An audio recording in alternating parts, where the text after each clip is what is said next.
E aí, tudo bem? Já parou para pensar que uma festa judaica, lá do Antigo Testamento, pode esconder uma chave para a gente entender momentos cruciais da vida de Yeshua?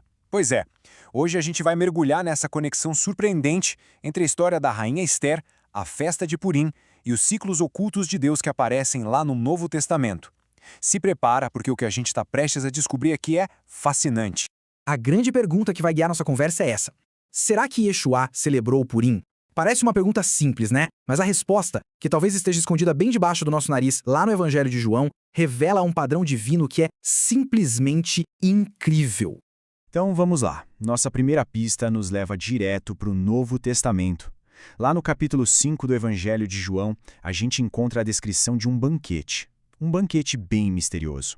Uma festa que o texto, curiosamente, não diz qual é. Olha só esse versículo. Ele é a nossa primeira grande peça do quebra-cabeça.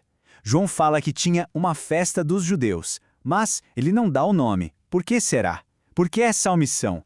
É aqui que o nosso mistério começa. E o cenário para tudo isso é o famoso Tanque de Betesda. Foi exatamente nesse lugar que Yeshua realizou um dos seus milagres mais conhecidos, a cura do paralítico. A gente tem o lugar, a gente tem um milagre super detalhado, mas a festa, que é o pano de fundo de tudo, continua sendo um enigma. Estranho, não?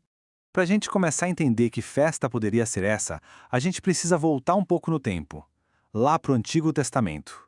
Precisamos conhecer a história dramática que deu origem ao Purim, a história de um povo inteiro que foi sentenciado à morte. Bom, resumindo, o Purim celebra um dos maiores livramentos da história do povo judeu. A história toda se passa na antiga Pérsia, e os personagens principais são a corajosa rainha Esther, seu primo Mordecai e, claro, o vilão da história, Amã.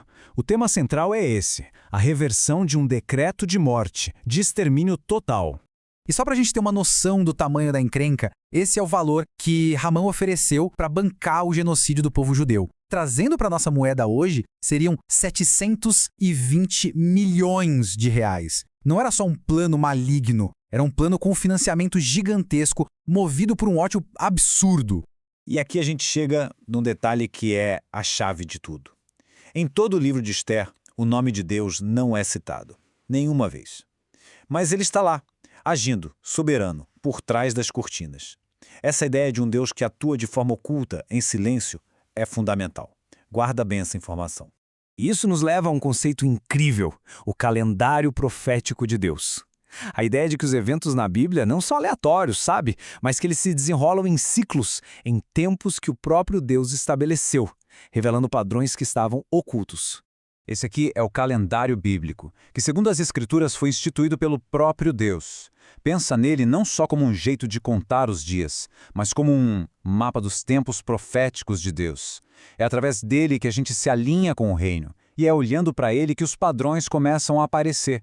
E agora, se prepara, porque é aqui que a conexão fica clara e de arrepiar. Olha só esse alinhamento de datas no mês de Nissan. Dia 13, Amã consegue o decreto de morte. Dia 14, Esther começa o jejum dela, exatamente na mesma data em que séculos depois Yeshua seria crucificado. E no dia 16, o terceiro dia, Esther vai até o rei e consegue reverter a sentença de morte, no mesmíssimo dia da ressurreição de Yeshua. Isso não é coincidência, é um padrão divino.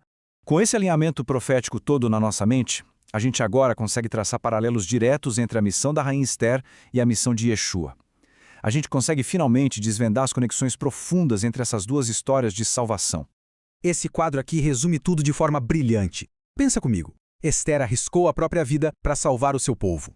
Yeshua deu a vida dele para salvar toda a humanidade. Esther intercedeu diante de um rei aqui na terra. E Yeshua intercede por nós diante do Pai. Esther reverteu um decreto de morte. E Yeshua venceu a própria morte. A história de Esther é como uma sombra, sabe? Um ensaio do que Yeshua viria a fazer de forma definitiva. E agora vamos conectar todos os pontos. Lembra daquela festa misteriosa em João 5, onde Yeshua cura o paralítico no sábado?